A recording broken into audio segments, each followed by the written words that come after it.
You're listening to Podketeers. Welcome to episode 339 of Podketeers. This week we talk about Disney Investor Day and all the announcements and everything we're most excited about. It was a really long list of content for all of Disney's major brands. We'd love to hear what some of your favorites were and maybe even some of the things that you're not looking forward to. Just join the conversation over on Facebook, Twitter, Instagram, or our new Discord server. If you're not a part of the community that we're trying to grow there, you'll find an invite link in the blog post for this episode at podketeers.com/339 or on podketeers.com to scroll and check the where you can find us section. Our virtual food drive to raise money to help cast members and other hospitality workers in the Orange County area is still going on. We'd like to say thanks to everyone that has contributed so far. Remember that if you can't donate, reposting the food drive info is a huge help.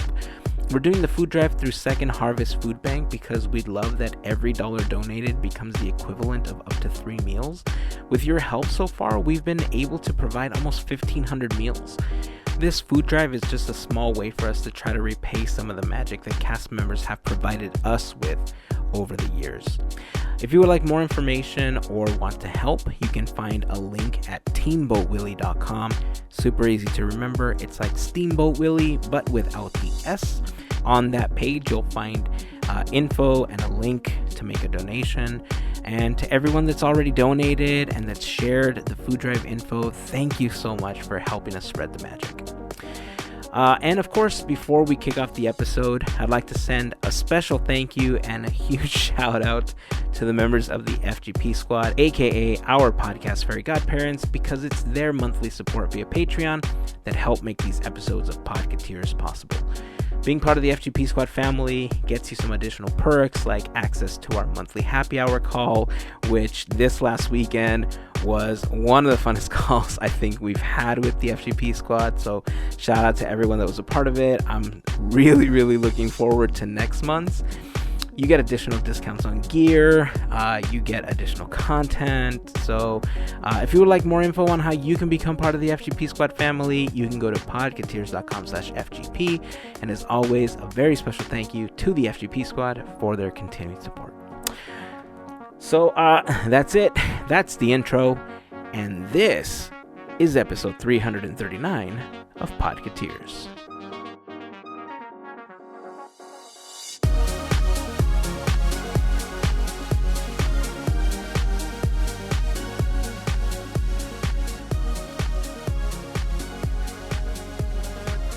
But really exciting, I would say. Yeah. It's a good time to be a geek, be a nerd, and yeah. I know. At this point, we're approximately 10 days away from Christmas. And I mean, Christmas is my favorite time of year. This year has obviously been different because a big part of my Christmas experience is going to the parks and celebrating at Disneyland, celebrating at California Adventure, doing the Festival of Holidays, watching our pals from Fat Cat Swinger do their thing. Yeah. And, I mean, this year, I'm having to do it all virtually. Going through some of our old vlogs, listening to the albums on Spotify, So yeah, it's definitely different. There's been, I've been going through photos of the park that I took during Christmas time, and I miss it so much. That's what I'm hearing, like, over social media. Like, everyone's on the same page. We all miss it. Yeah. I actually found, I didn't know at the time, Mostly Kosher is on Spotify as well. So I was mixing them up. Yeah. Cool. So I've been listening because they're one of the bands that I really do miss. They're really good. They're really fun band too. Yeah. Oh man, I didn't know. I'm gonna have to go look for them. I'm surprised I hadn't looked for them before. I didn't either. And you know what? Maybe because we do see them. That's probably why. Maybe. So there you go. Yeah, I mean it's been a tough week. I've had a lot of music playing in the background while I've been editing, and I've been putting together this presentation that, I've been talking to you guys about for a while. Saturday, super fun. We did the FGP Squad happy hour. we did another round of Jackbox games, and man, I gotta tell you, it was probably one of the funnest nights I've had playing games with the FGP Squad. Oh, definitely, definitely. And each round just got better and better, I and we know. just got wittier and wittier. Yeah, it did. And like I feel like every phone call, like we get to know each other a little bit more. So when we play certain games that Hmm. like have to appeal to a certain audience to get the points, Right, like you kind of know them already. And I mean that's the whole point of the Jackbox games, right? Like they're right. very friend centric, and that's what I really like about them. So, man, I'm really looking forward to next month's call. The games that Yeah. we played were super fun. We did a lot of rounds of Quiplash this time, and then we did Champed Up again, and that Hmm. one went really well. Yeah. Oh my gosh, everyone was so creative.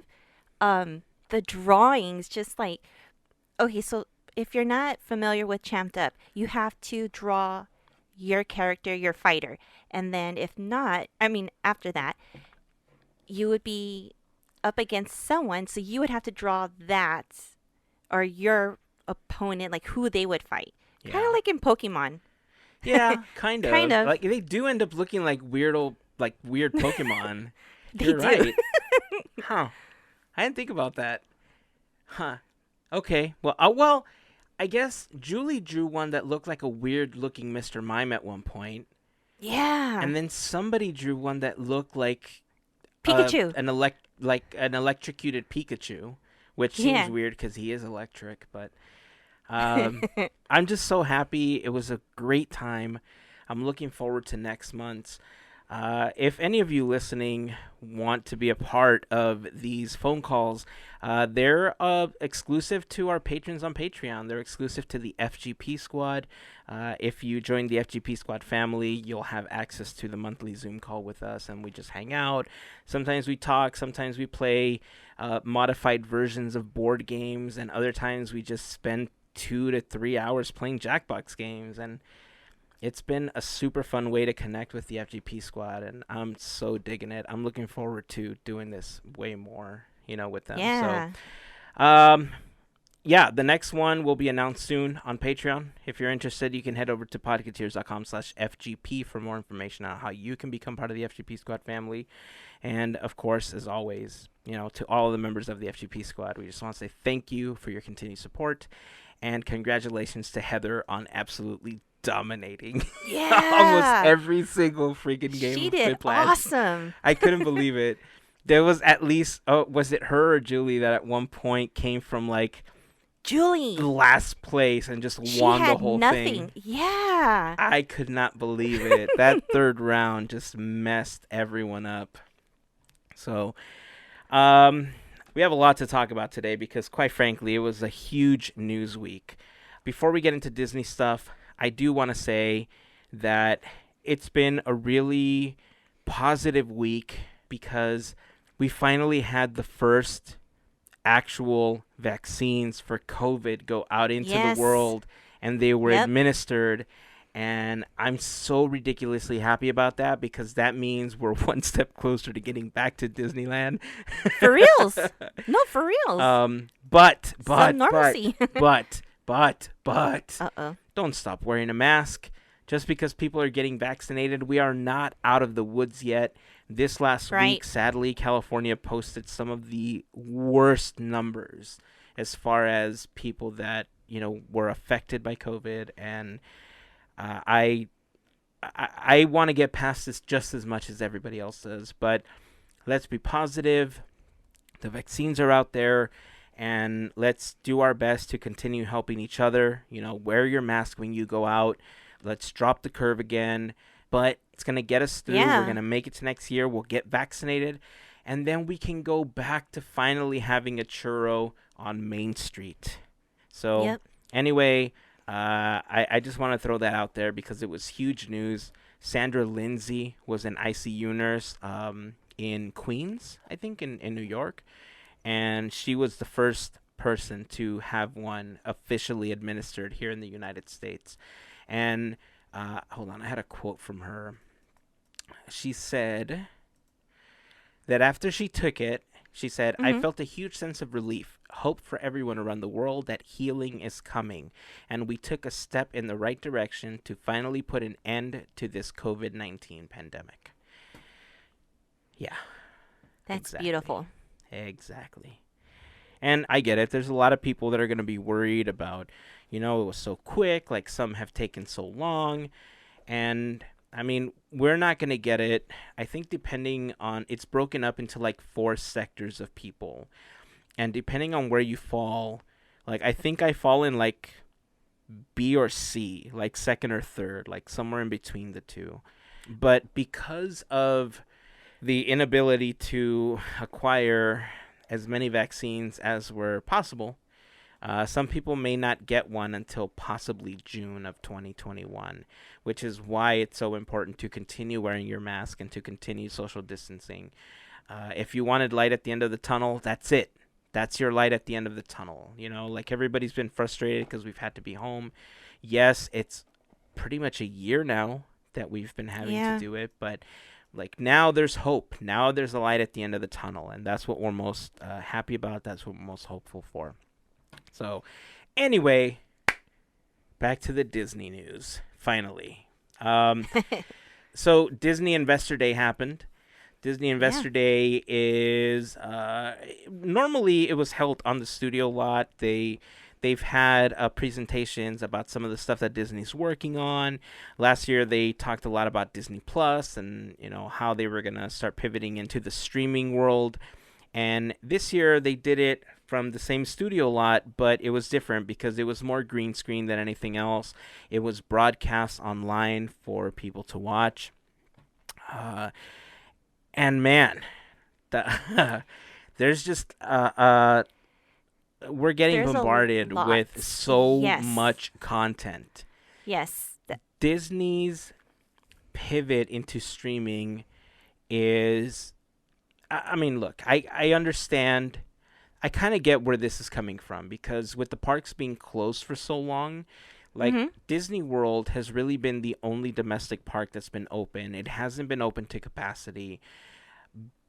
And there's only so far that Disney World can keep things floating, right? They Right. need other streams of revenue. Disney Plus, sadly and happily, launched at the best time for Disney, because Yeah. it launched right before the pandemic started. And since then, like people have just gone to it. They've been streaming a lot of the content. Right now, I think when they first launched it and they first started talking about it, they didn't anticipate they were going to break even or start making any money until like 2024 or something like that because of the Yeah. fact that they had so many people that signed up with subscriptions that were heavily discounted. Like we got our subscription at D23 and it was like, I think it broke down to $3 a month for like 3 years I because we believe paid it that. all Yeah. up front or something. Just like any service that begins to grow, Disney has also announced that starting in March of 2021, the monthly fee for Disney Plus will go from $6.99 to $7.99. And it's still a pretty decent price because Yeah. we got our subscription, like we have Hulu, we have Netflix, we have Disney Plus. Netflix just raised their price again to almost $20 a month. Oh, I wasn't aware of that. Yeah, it's kind of ridiculous. And they do have a lot of original content. Like I understand that you got to get the money somewhere, which is why Mhm. Disney is raising, the price a dollar. Right. But at the same time, I kind of keep falling back on the fact that I don't really watch a lot of the Netflix originals. Like my kids watch a lot of the stuff on there, but I end up just watching the same things that I've watched before because I just need noise in the background. And when I'm watching new stuff, I'm on Disney Plus. Yeah. Exactly. Same here. Same here. It's not that much, but they also have been taking away, you know, different selections and whatnot. And then to see that Disney's adding all this stuff, plus Mandalorian. I know.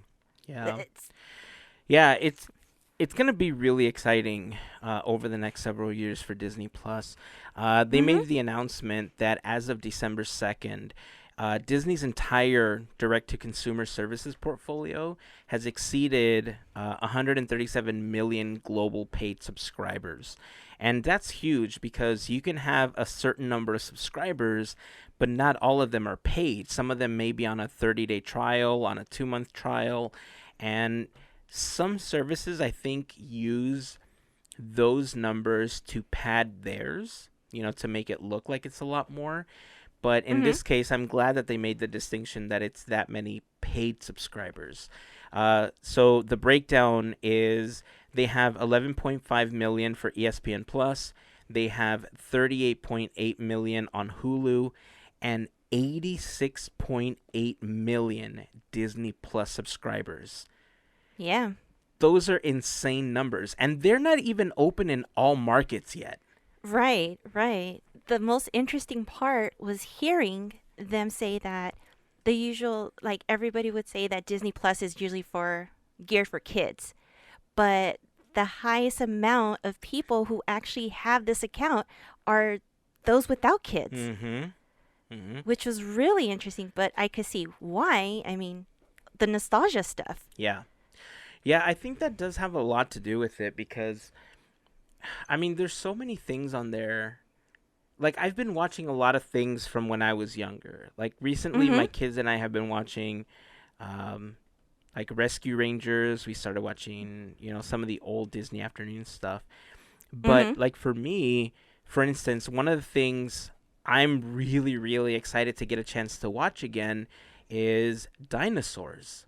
Yes. Dinosaurs was a Yes. TV show that used to air on ABC when I don't even remember, like late 90s maybe.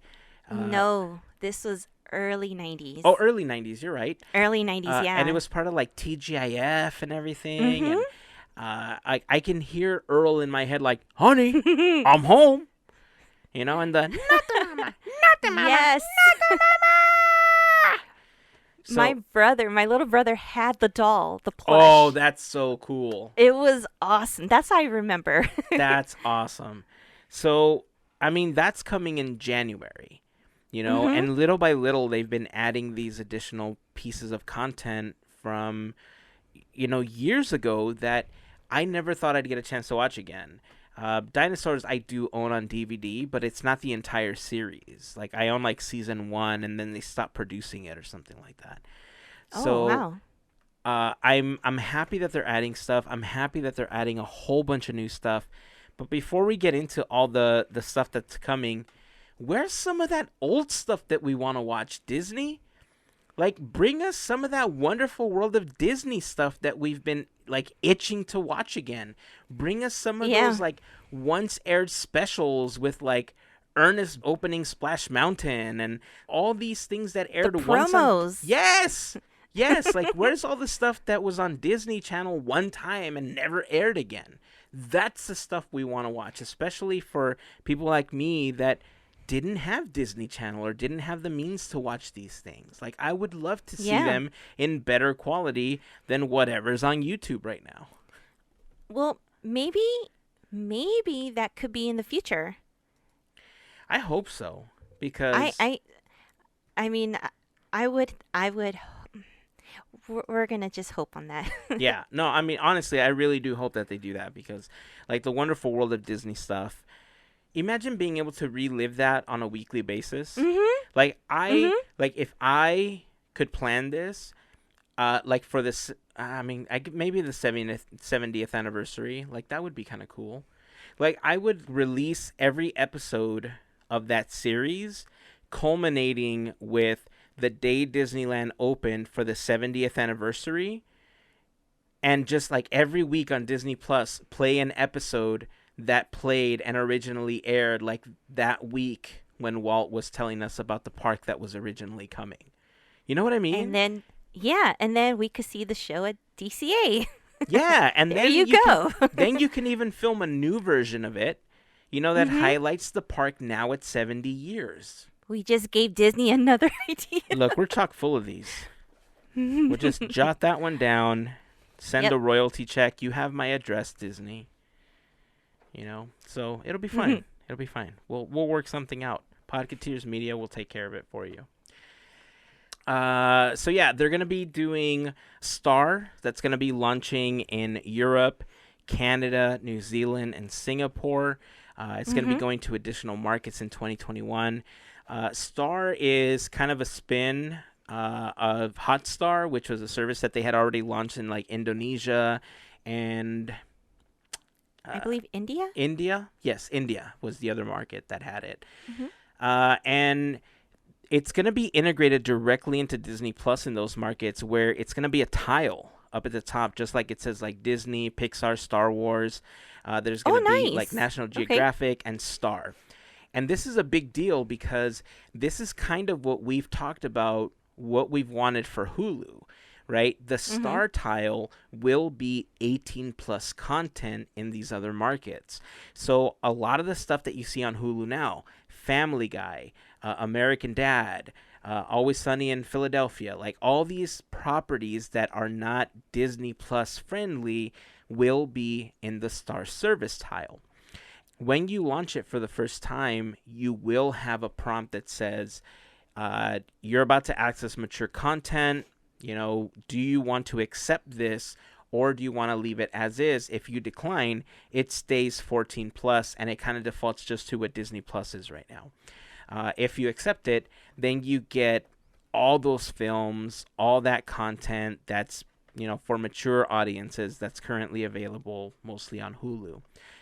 This is something I've wanted Disney Plus to do for a long time with the Hulu content, so that I don't have to flip between apps to watch the things that I want or switch, I'd love it if they did that to the content here.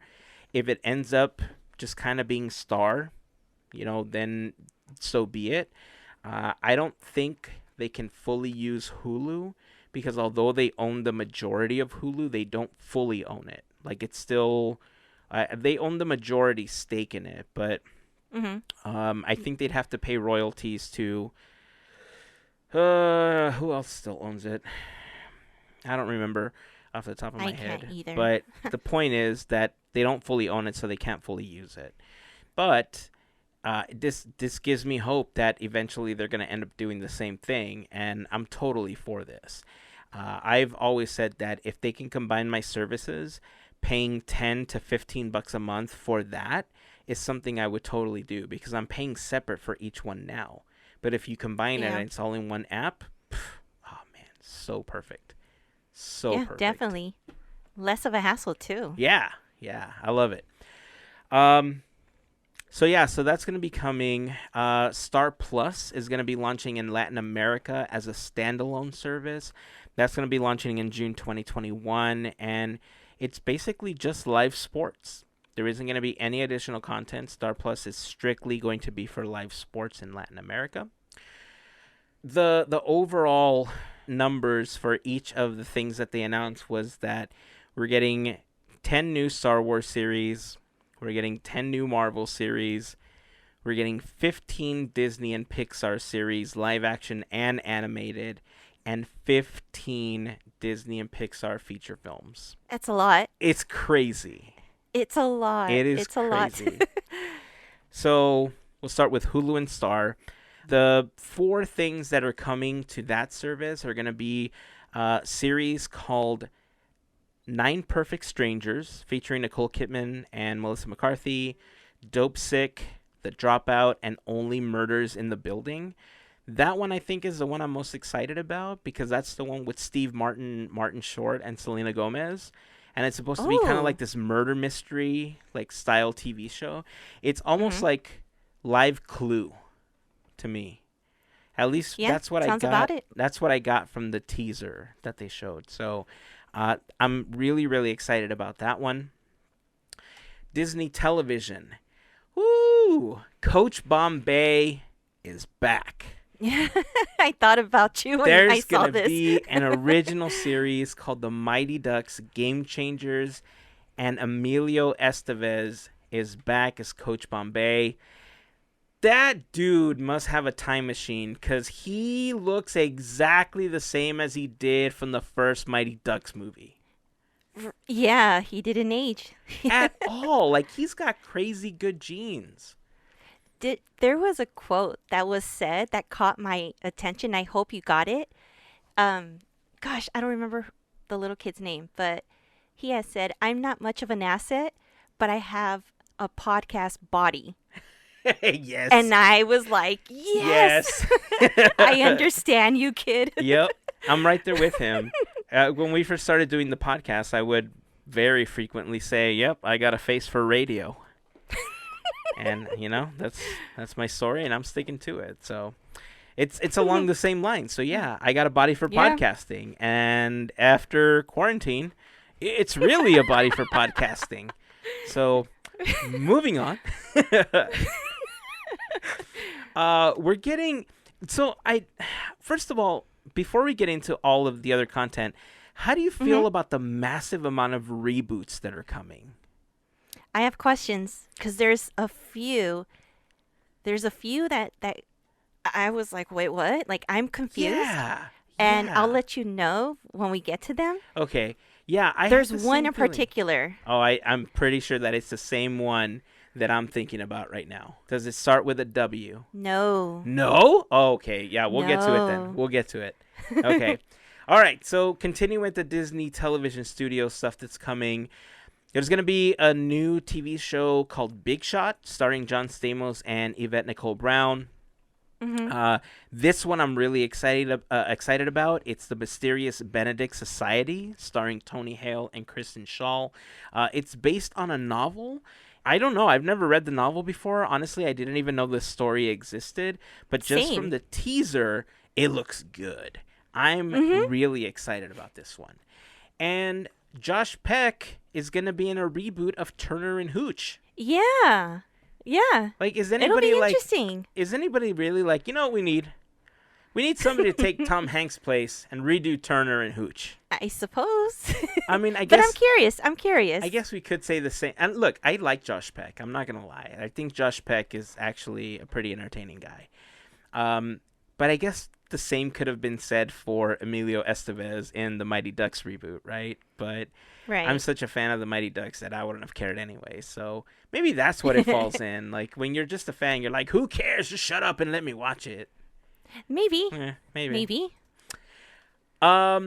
Yeah, this next one, these next three, I'm excited / like question mark. A live action Beauty and the Beast prequel. Yeah. This was interesting, especially considering that it looks like it's going to revolve around Gaston and LeFou, with Luke Evans and Josh Gad reprising their roles. Your thoughts on this So one?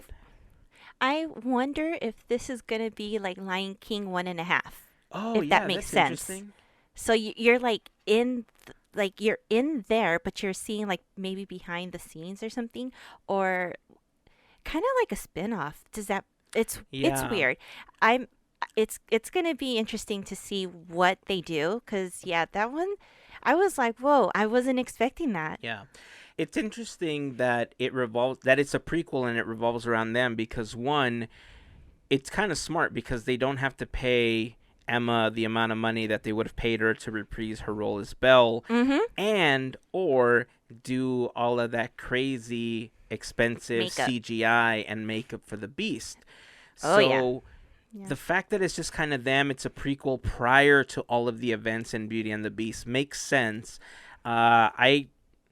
I don't know. I hope it's not horrible. I hope that it really I does think a it's good gonna job be of funny. supplementing it. You think so? Yeah, Okay. I think so. Because we don't know, how did they meet? We don't know. That's true. We'll find. We may get that answer. Yeah. And they did have a really good dynamic in the film. Honestly, from that live action Beauty and the Beast, some of the better interactions came from LeFou and Gaston. Just because they were just so on top of their lines and they were so snappy about them. They had a really good chemistry, so it would have been it's going to be interesting. I am looking forward to new music by Alan Menken for this one. Yes. So that's going to be super exciting because I heart Alan Menken so much. I'm such a stan for all of his work, so I'm excited that he's coming back for this. Swiss Family Robinson? Yeah. Are you excited about this one?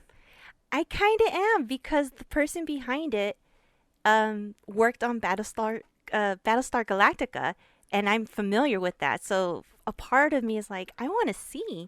Were you a Battlestar Galactica fan, or are you? No, But you're familiar with it enough. Jerry is. Oh, got it.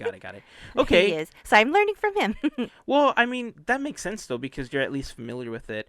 I'm not familiar with Battlestar Galactica, but I know Gavin's probably. I don't know. Oh, Honestly, I don't even know because Gavin doesn't like reboots, and then but he really Oh, likes that's Swiss Family Robinson. So it's gonna. I'm curious. Yeah, I'm curious to hear what his take is gonna be on this one when we talk to him again. Yeah. Yeah, I don't know. I don't think I'm excited about this one unless it's in the same. Like if it kind of reminds me of Lost, I'll probably enjoy it more. That's what I'm assuming it may be like, because the way that the show is, it's good. Yeah. So I'm curious, like, will it be like mysterious? Will there be like, will we see Smokey? Yeah. I don't I know. Which codes are we gonna have to learn for this show? know. which buttons? Which buttons are we gonna have to press? Yeah. I'm if it's like Lost, maybe I'll enjoy it. I'm gonna give it a shot. You know, I usually Yeah. end up giving shows 3 to 5 episodes before I call it on the show or not, but I'm gonna give it an opportunity, obviously. But am I excited about it right now? Not really. Yeah. Percy Jackson and the Olympians. This was an interesting franchise because the last set of films that they did, I think were kind of underrated in some cases. I don't think people really picked up on them as much as they would have wanted to. I know that the series itself is very liked, you know, by people around the world. So if anything, I think this might be the answer to what Artemis Fowl wasn't if they do it right. You know, because Disney's really Oh. been looking for what's going to be their Harry Potter. And they had a Yeah. really good shot of doing it with Percy Jackson before. Artemis Fowl was supposed to be the answer to that, and it wasn't. And so maybe the series of books for Percy Jackson and the Olympians kind of turns out to be their Harry Potter this time around if they do it right. So that's going to be an interesting one to follow, especially considering which stories they decide to tell as part of the franchise reboot. So, movies coming to Disney Plus. There's a lot of good stuff here. Flora and Ulysses. That one looks adorable. I mean, who doesn't want a sidekick squirrel? Right? You know, it's just nutty. Oh, Lord. That's right. Dad jokes all around. Dad jokes all around. Three Men and a Baby is getting a reboot, and Zac Efron is I starring in laughed this one. so hard when I heard that. The way that they presented at the end, that they just threw his name, I'm like, Yes. wow. Yeah. But, I mean, it's so weird to see that, like, Zac Efron was just in high school singing to the girl that he loved, and now he's a dad. Dude, I put the same thing. I put Zac Efron grew up in roles. Yeah. That's exactly, yes. He grew yes. up before our eyes. Like, look at all the things that he's been in. He's been in more and more adult stuff. And now Yeah. this. Yeah, I don't know how to react to that. I know. I think it's going to be pretty good. I mean, it might just be the fact that I like horrible movies, but, you know, it's not like, I don't know, whatever you consider the best film ever produced is, because we all have different, you know, thoughts on what that could be. But, again, I don't think I've ever seen a Zac Efron film and just been like, yeah, that was a total waste of time. But, you know, I don't watch a lot of movies, so maybe that's what it is. Cheaper by the Dozen. Getting a reboot with Gabrielle Union. Yeah. It's going to be now this, like, multiracial family that's going to be put together for this film. And I think is it the producer or the director of Blackish that's going to be helping with this project? Do you remember? I do not remember at the moment. It has a connection to Blackish. I don't remember what it is, but I remember during the presentation they mentioned that it's either the director, the producer, or the writer, something like that. So that just that entire something-ish series Mhm. has been really funny, and Blackish has been one of the best ones in the series. So I'm kind of excited just on that alone for this one. Mhm. The rumors are finally true. I know. We're getting Hocus I Pocus know. 2. Yay! So happy. Everyone can rejoice because the Sanderson sisters are coming back, for a second helping of Halloween or something. I don't know. Maybe they're coming back for Christmas this time when two holidays collide in Hocus Pocus 2. Who knows? Oh my Oh, I gosh. shouldn't say that because, I didn't think about that. yeah, but I also don't want to put out into the universe that there should be a live action Nightmare Before Christmas. No. Yeah. I didn't say That. it. So, what are you most excited about it for Hocus Pocus 2? Because I know this is one that you've been following for a really long time. You've been like, man, I really wish we had this. What does this announcement mean to you? Oh, just a continuation, just more stories, and just to see where they pick up from. Like how did they come back? Like I have so many questions because you always wondered like how. That's the primary question I had because don't they? I mean, it's old enough that I don't Poof. care about spoilers at this point, but yeah, poof, right? At the Poof. end. Yeah. So, Yeah. Is there another black flame candle? I don't know. Yeah. I like Hocus Pocus. It's one of those films that every Halloween I end up watching as part of the like Mhm. Halloween rotation. So I'm excited. I really enjoyed the first Hocus Pocus. I'm not as I'll call it obsessed as you, but like I like it enough that I'm excited for this one. Mhm. So, um, do we really need Sister Act 3? No. Right? And I love 1 and 2, but no. And I love Whoopi Goldberg too. I thought she was Mhm. great in the first one. I thought the second one wasn't as strong as the first one. Yeah. But I don't really think we need the third one. We're getting it, but could have done without it. Uh, this next one is probably the reason Carrie Underwood is no longer available on Spotify, but we're getting Disenchanted, which is a sequel to Yeah. Enchanted, and Amy Adams is coming back as Giselle. That's pretty cool. Just the title itself, I don't know what to expect. Yeah, I like it. I mean, I really liked how they split the time between like both worlds, right? They did a really good job of Yeah. kind of flipping between the two. They didn't do it Mhm. in a way that felt overly done in the film. Like it was with purpose every single time. Mhm. So, uh, obviously this one's going to be in a cartoon. Well, I mean, in the photo, she's in the real world again. It may be Hmm. both. Now I'm thinking. That's a bad thing. Okay, nope, moving on. I'm just going to choose to ignore that, and I'm going to say I'm looking forward to it. Because I kind of am. I'm not going to lie, I really am. I'm really, really happy that this next film was announced because I was concerned that being purchased by Disney, that a lot of the Fox things were going to kind of just go away. Blue Sky Studios, I know they had said that they were going to continue working with them, but I was always concerned that they weren't going to continue with the things that they were already good at.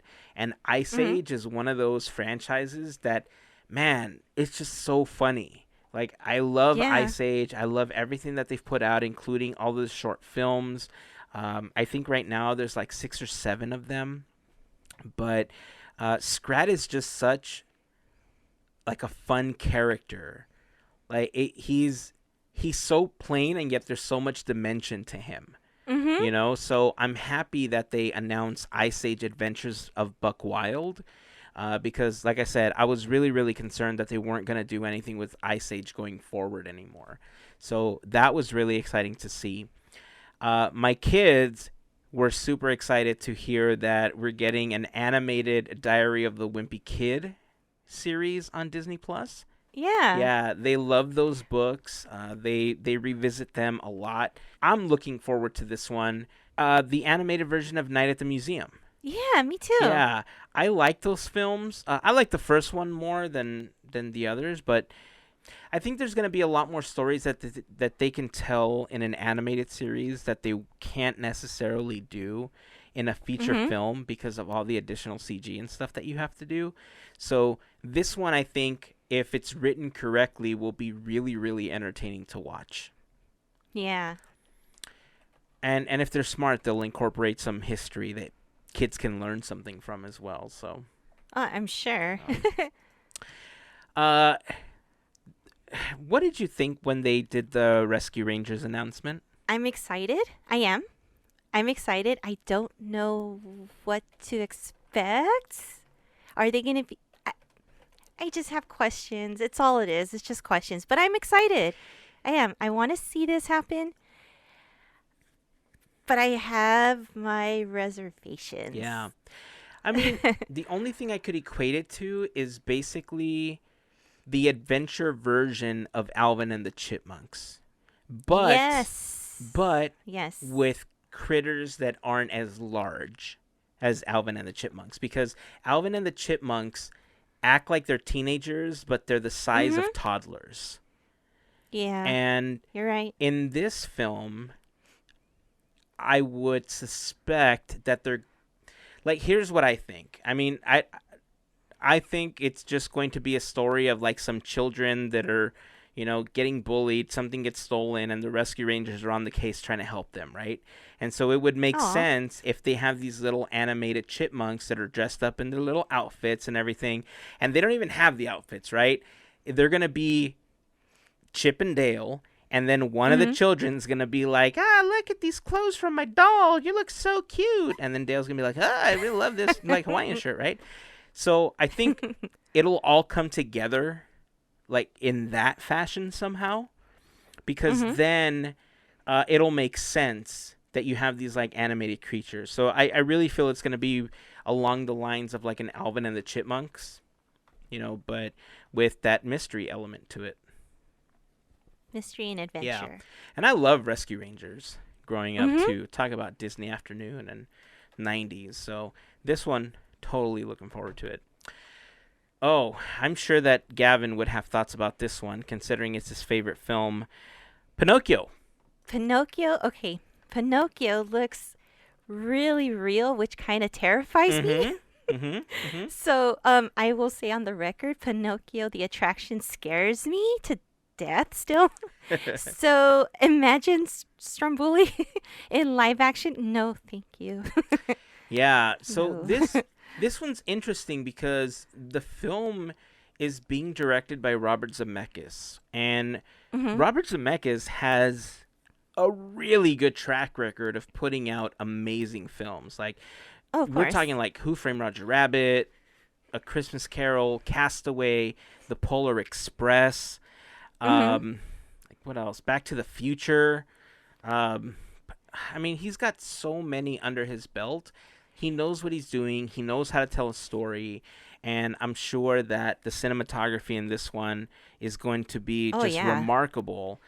And with the teasers that we got, like the little teaser images that we got, yeah, it's. And Tom Hanks is Geppetto.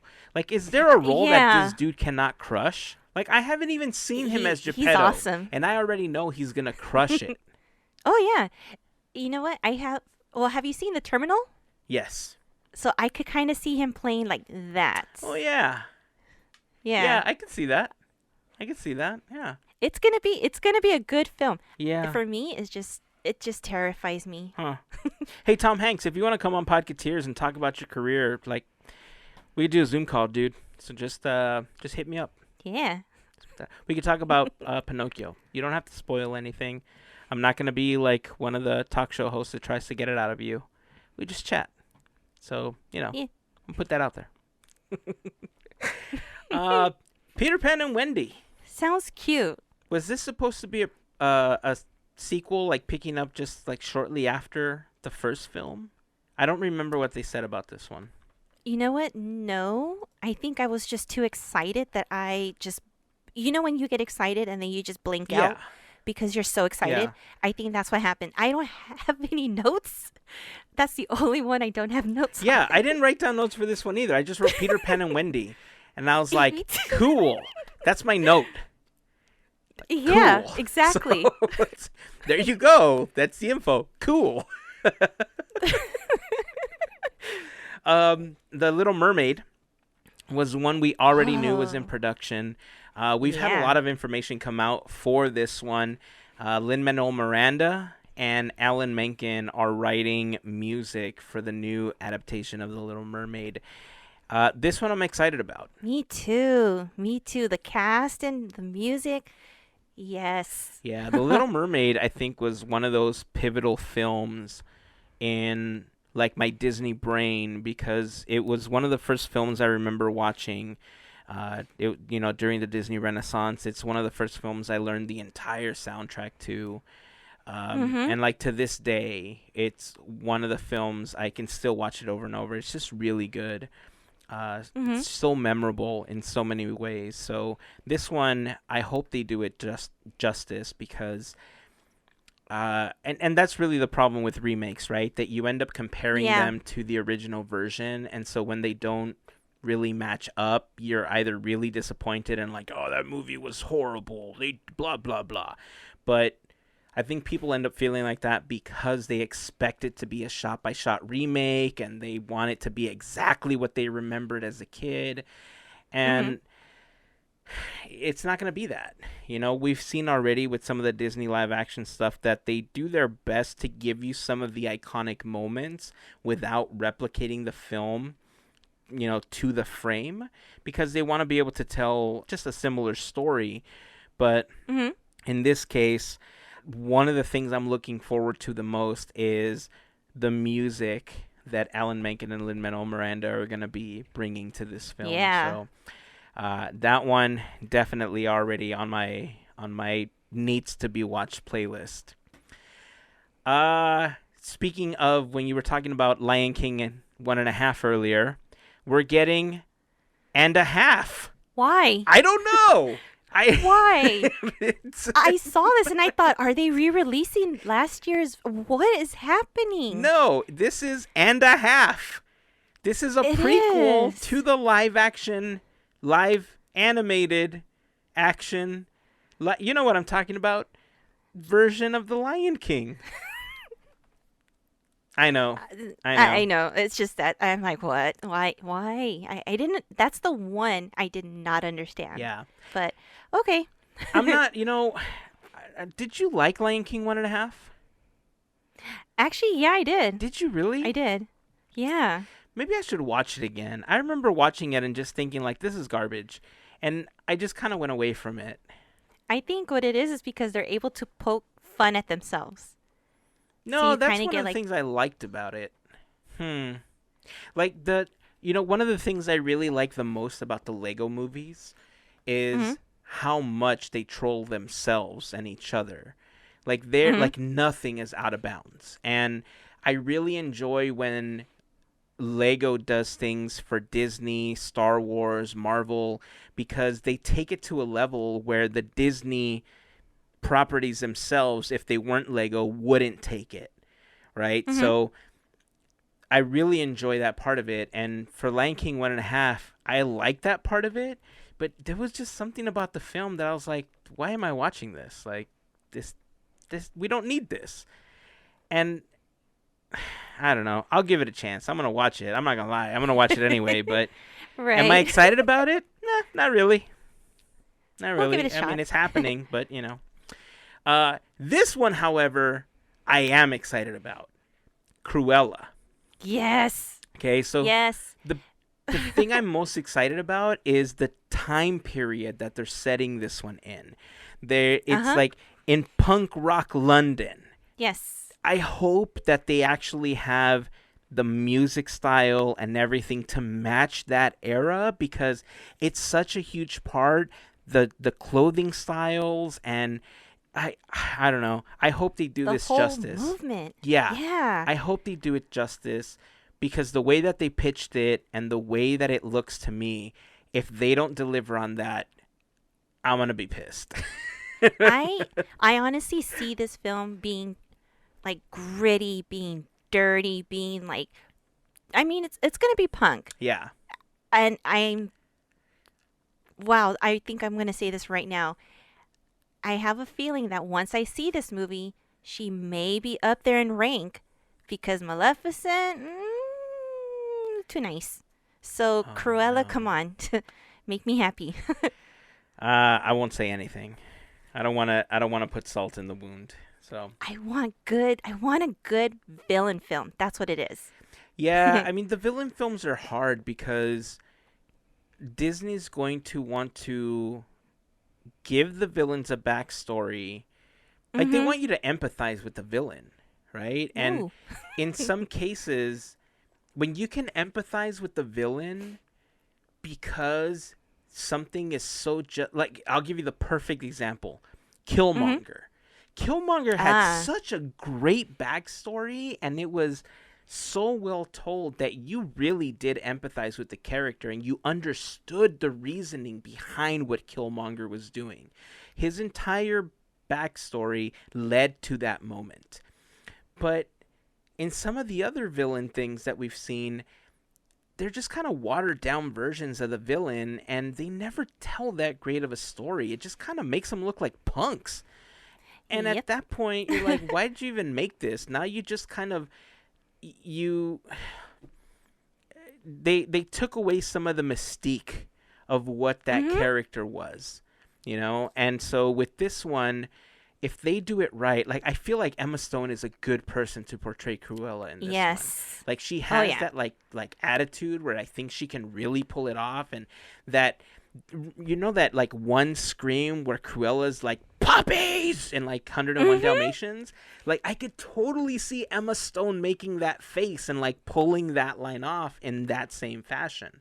So I'm excited about this one. I really hope they do it justice, and I want to watch it now. If they want to send me a screener copy, I will be happy. They're not going to, but you know, if somebody wants to send me a screener code, I'll totally watch it and tell you what I think about it. Speaking of new films, Walt Disney Animation Features announced a couple of new films. One of them we already knew about, definitely. It's been in production for some time. We've heard about it at the D23 Expo, and that's Raya and the Last Dragon. Raya was Mhm. pushed from theaters because of the pandemic. Now it's going to be released on March 5th, 2021, in theaters and with Disney Premier Access for $29.99. Before I give my thoughts, how did you feel about that announcement? I'm actually okay because I have it, Premier so it doesn't. Access? Yeah. Well, you have to pay individually. Oh boy. Yeah. So Did for not any film understand that's that. part of Premier Access, like if you paid it for Mulan, you only paid it for Mhm. Mulan. Like you're going to have to pay the $30 again for Raya. I totally misunderstood. Yeah. I will wait. So here's the thing. I Yeah. I think we talked about this before that when you think about it from the money standpoint, you You know want what? Disney to produce new content. Right. But how are they going to get the money for this new content if you don't have movie theaters? And I just thought about that. I would gladly pay for Yeah. it. Now that I think about it. Now, I don't know why I said that. Mulan, I didn't pay for, but there was things about Mulan that I'm not a huge Mulan fan. Mhm. Two, there was things going on with the filming of Mulan that I just didn't agree with. And so I thought, you know what? I'll wait until it's free and then I'll watch it. Mhm. And to this day, it's already free, and I still haven't watched it. Like I've seen the original one a couple times instead, and I'm like, cool, I got my Mulan fix, I'm good. This one, however, I'm super excited about. Yeah. I saw Paul Briggs talk. He was on a panel at the D23 Expo, and we had a chance to listen to him talk about Raya and some of the other stuff in animation, and it was super super fun to listen to that panel. I think I put it in on the Podketeers YouTube channel. If I have it up there, I'll include it in the blog post for this episode, which is already going to be full of like pictures and videos. But podketeers.com/339 if you're interested in watching it. But Raya itself was a really interesting story, and I was intrigued by the concept art and by the teasers that we had already seen. I'm okay with the $29.99 model. Bob Chapek said that this is their way, that they're not really going to move away from theatrical runs, that they still have a lot of value for the Disney company, but they're Mm-hmm. trying to figure out, like, what's the best way to distribute. Like, do we make more money on this? Do we make more money in theaters? But not knowing where we're going to be, or if movie theaters are even going to exist in the future, you have to Right. kind of start putting together these new models of how you're going to get new content out there. And if people are willing to wait 6 months to a year for it to be free, then cool. But if, you know, when you think about it, like on our side, whenever we went to the movies, it was at least $100. Oh, You easily. know, because Easily. tickets and then concessions, and yes, I know, I get it. You don't have to get the popcorn. You don't have to get the soda. You kind of do. Sorry to tell you. Yeah. Like, there's a certain magic to movie theater popcorn that you can't always replicate anywhere. So, yeah, you kind of do. So, it was always about $100 every time that we went out. So, $30 to be able to watch this, that one we're getting. I can already tell you now we're getting that one. Um, Definitely. Encanto, Lin Manuel Oh, Miranda providing dude. music for this one in English and Spanish. It was a Yes. very, very short teaser. What'd you think? The music. Oh my gosh. So familiar with the music that I cannot wait. I it This to me is like this is party music. Yeah, So, just the colors and whatnot, knowing he's doing the music, this is gonna be a party. yeah. So as soon as I heard the music to this one, I thought the same thing. I felt like I was a little kid, and it was like every single weekend at my grandparents' Yes. house with the music blasting, the carne asada going, Uh people huh. dancing, and just the family getting together. Like, it was an every Sunday thing at my grandparents' house while we were growing up.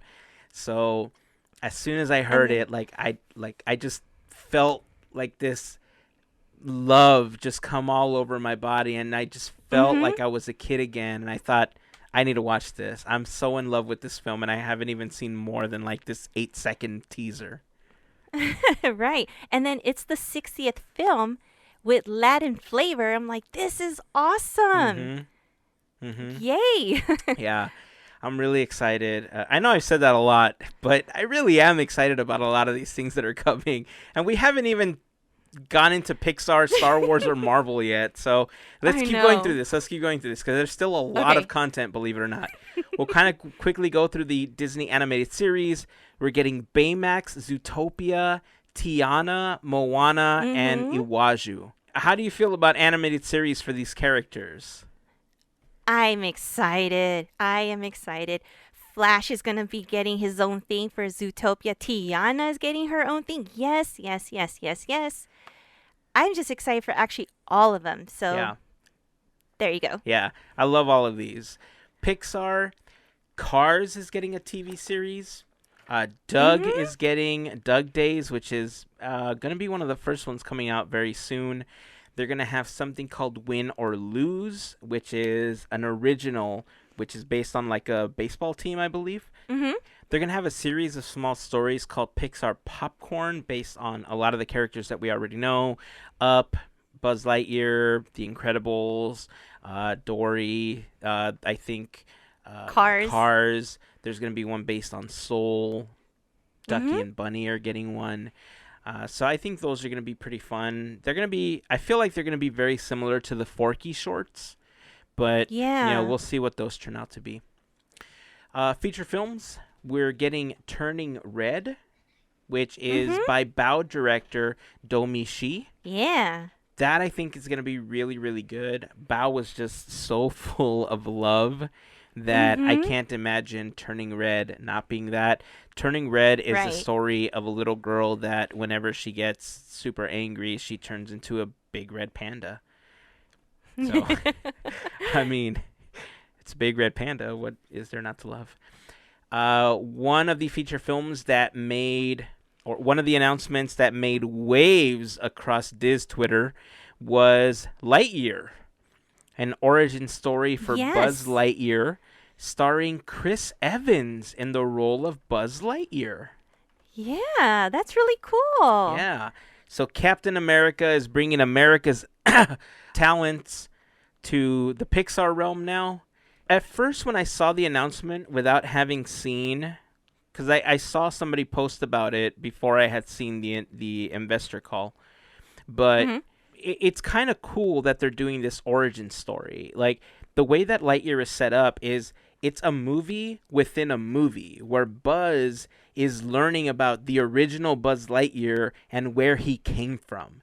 So the fact that he's a little different and doesn't look like the Buzz that we know, I Mhm. actually really dig that because, toys go through different iterations. Generations of a toy tend to change slightly. Mhm. If one toy was intended to be something totally different and then it turned into something else. So the I don't know if this is what's going to carry Buzz into the future. I doubt it because I feel that the Buzz that we know now, that people are familiar with and children are familiar with, is such an iconic character in the Pixar universe that they wouldn't change him. But the fact Mhm. that Lightyear's version of Buzz looks the way that he does, because he kind of looks like he's in an MCU time suit. Like, if Yeah. you look at him, he looks like he's about to, hop time to try to save Tony Stark or something. And that's super cool. Like, I'm totally digging that. So, this one's definitely on the I have to watch this list. Yeah. Uh, I know that we just recently talked about all of the Star Wars content that you have to watch in order to feel like you got a complete timeline. Well, Right. that's going to change soon. I know where several of these fall because they mentioned them throughout the investor call, and so there was more Mhm. information that was released. So I might have to go back and eventually put all of these in that list so that it's even more complete now because these There you announcements go. kind of change a lot of that. But Lucas is going to be putting out Star Wars content, a new series called Rangers of the New Republic.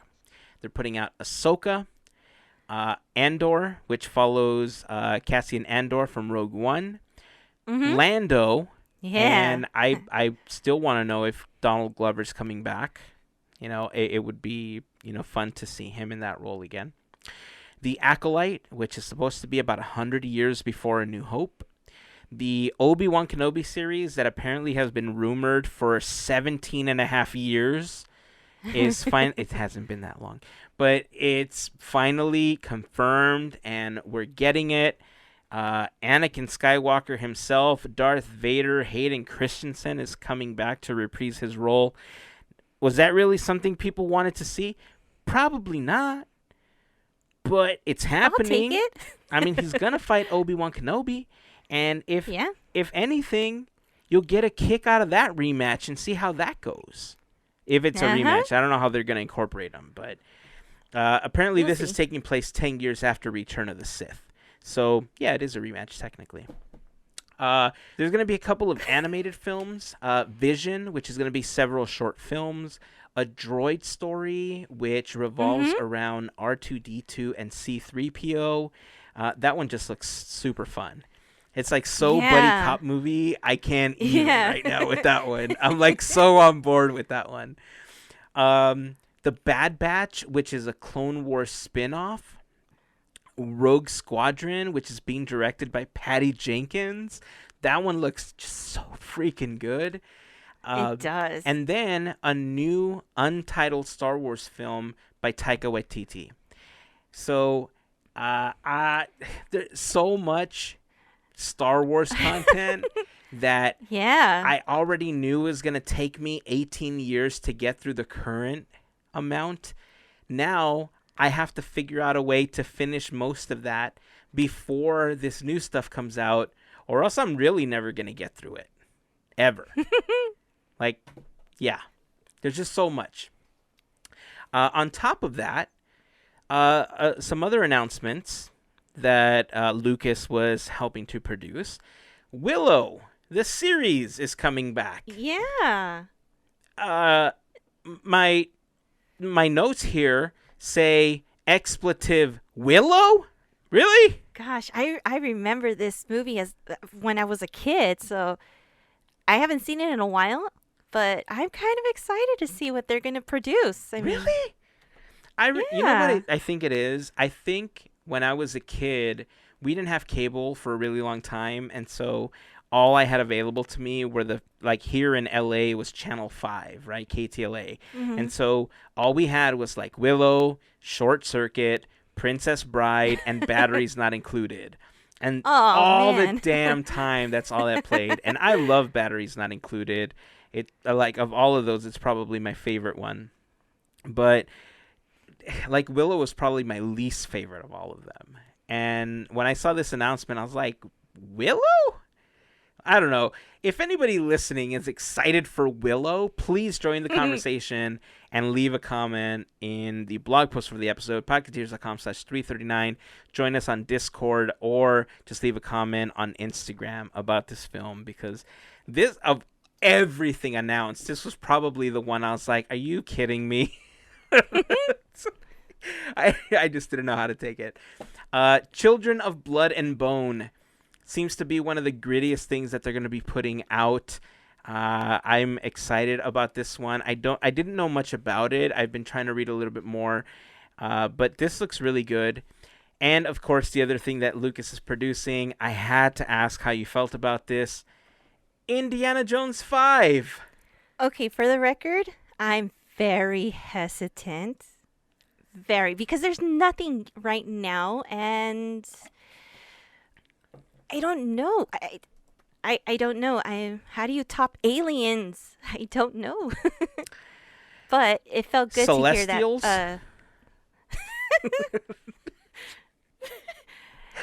There's a Oh Marvel man, crossover coming soon. I was gonna say Star Lord was gonna come around. I don't know.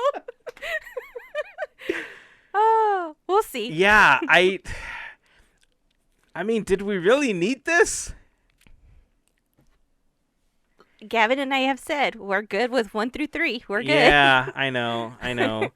I just, maybe this is Harrison Ford's way of saying, yeah, I get it with Crystal Skull. Let me redeem myself before I go out as Indy. Maybe. And if that's what this turns out to be, fantastic. I'm happy that he's Right. doing it. Because when I saw that he was like on the project as well, I thought, well, okay, there's some kind of hope for it. But then we had a Crystal Skull, so you know. Yeah. Yeah. Anyhow, we're getting that. So the Marvel stuff, we've been hearing a lot about Marvel content for a really long time. The very first thing that we're going to get is coming in January, and that is WandaVision. With every teaser, with Yay. every trailer, with everything that I read, I am so excited about WandaVision. It looks Me so too. good. It has that sitcom vibe of like the I Love Lucy's and like all those old school shows, but with a Marvel twist. Yes. You know, so yes, exactly. I want to scream with joy about this, that it's finally coming out. It was postponed, and I'm happy that we finally have a date. I love that they're following the weekly release model, just like they've done with The Mandalorian and some of these other shows like Imagineering Story, etc. I love it. Super excited for WandaVision. We got a trailer for Falcon and the Winter Soldier. This already looks super good. This just solidifies Yes. it. And one that I was kind of hesitant about, and I thought, okay, I mean, I can kind of see how they can do an entire series on him. And now that I've seen the teaser for it, hot damn, I'm excited for Loki. Right? Oh my god. It is a crime thriller, y'all. Like I love that type of stuff. I love the fact that Loki is like there's so many elements of like that look kind of Pulp Fiction-y, and they look kind of I'm kind of losing my mind here. This looks so ridiculously good. We already knew about What If. It was an animated series that they've been planning for a really long time that just kind of puts different characters and different universes, to the forefront. It's like, what if this person was this person, or what happened, or what if this was the series of events, or what if this character did this instead of this. So that one I'm super, super excited about. I love that series and what it's going to bring to us. This next one, I kind of lost it when they announced it. I'm kind of skipping in the order of how things were announced. But, man, we're getting Riri Williams. We're getting an Ironheart series. I'm so excited. I love that story. I've wanted to see Ironheart in the MCU for a really long time. And if this is how we get Nice. it, I'm cool with it. I know that they're going to do the character justice. I love how they told that story. And I'm just super excited about what they're going to do with this one. So the next one is She-Hulk. Mhm. She-Hulk is going to put Tatiana Maslany in the main role. It's going to have Mark Ruffalo reprise his role as the Hulk. But the biggest news to me was really the fact that Tim Roth is returning as Abomination in this film. This is huge because Tim Roth was Abomination in The Incredible Hulk when Ed Norton played the Hulk. And Oh, the wow. MCU Okay. doesn't reference The Incredible Hulk as the Hulk movie for the MCU. Until now, people have wanted a Hulk film. The closest thing we came to that was Thor Ragnarok. Mhm. And now we're getting Yeah. She-Hulk, and now this is more of an origin story than anything else we've ever gotten before. And the fact that the character, I mean, I know that they're probably not going to connect them at all. But if they did, that would be super cool because it's the first time they're going to acknowledge that film as part of the MCU. Like in the original Infinity Saga, it's not even acknowledged as an actual Infinity Saga film, even You're right. though Iron Man references it. They have a game I plan. know, I know. I believe in the vision, and not just vision, but in the vision of Kevin Feige. So this one, I'm really curious about what they're going to do with it. Super excited about it. I'm so on board. Haley Steinfeld was confirmed as Kate Bishop for the Hawkeye series. And I think people kind of knew already because there was a lot of leaked photos from the set that came out this last week. So this was just confirmation of that. Miss Marvel, newcomer Iman Vellani is going to be Miss Marvel. And it looks like there's going to be some crossovers. There's going to be she's going to be in a film with Brie Larson. Um, Mhm. Yeah. I mean, you know how I feel about Brie Larson as Captain Marvel, but it is what it is. I mean, It's yeah, okay. I know. The other announcement was for Secret Invasion. That's going to be starring Nick Fury. I just like Nick Fury yelling at everything. I just, Yeah, me I'm too. kind of I just could looking just at give me a movie that's it. like I Samuel will L. watch. Jackson in all of his roles is very, very similar, but he's just so entertaining doing it. And Nick Fury is one of my favorite characters that he's just like, he just, I can't use that language. Anyway, he's so good. Armor Wars was another announcement. The Guardians of the Galaxy Holiday Special, which will be directed by Tim Gunn. It's going to be filmed alongside Guardians 3. And this has been described as the Guardians version of the Star Wars Holiday Special.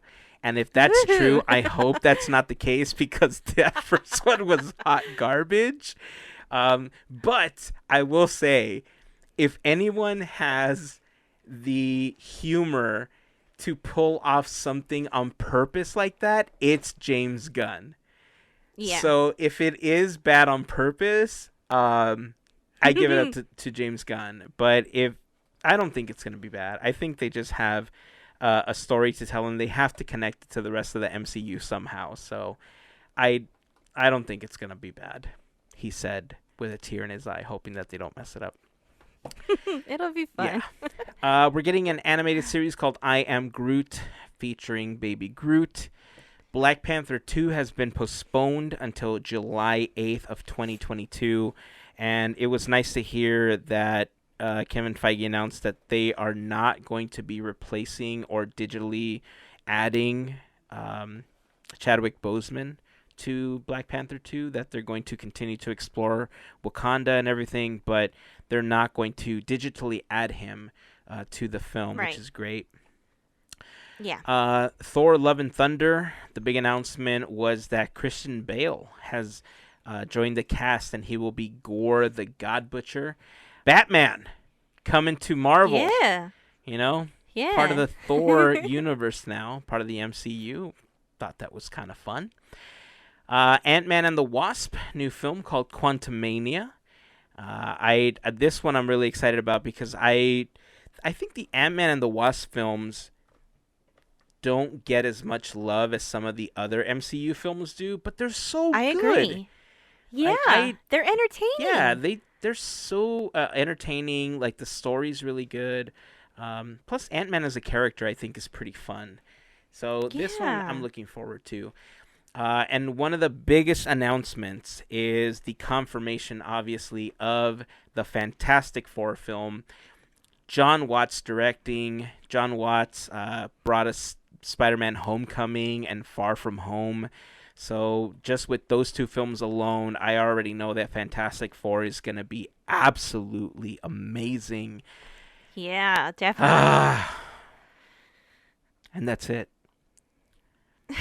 I mean, I hate to say, and that's it, but that is a ton of new content coming to Disney Plus. It's obviously not all Yeah. coming next month. It's not coming in a year. This is coming over the course of the next several years.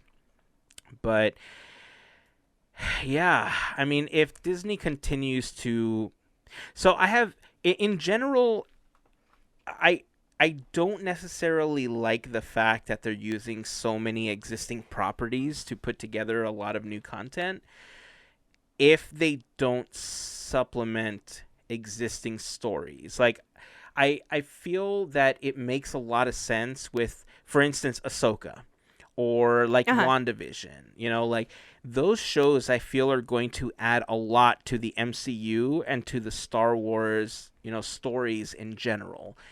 But Mhm.